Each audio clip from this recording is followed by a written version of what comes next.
Hey, it's Gina from WTI.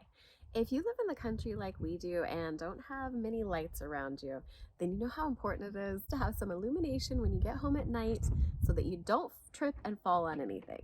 I just love how beautiful these solar-powered lights from BEAU JARDIN are.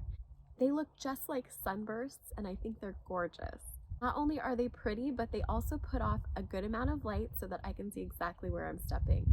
We live in a rainy area of the Pacific Northwest, and I was concerned we would have just a little bit too many gray skies for this to get powered up enough, but I've been so pleasantly surprised that we do get enough light to power them and they stay bright and strong.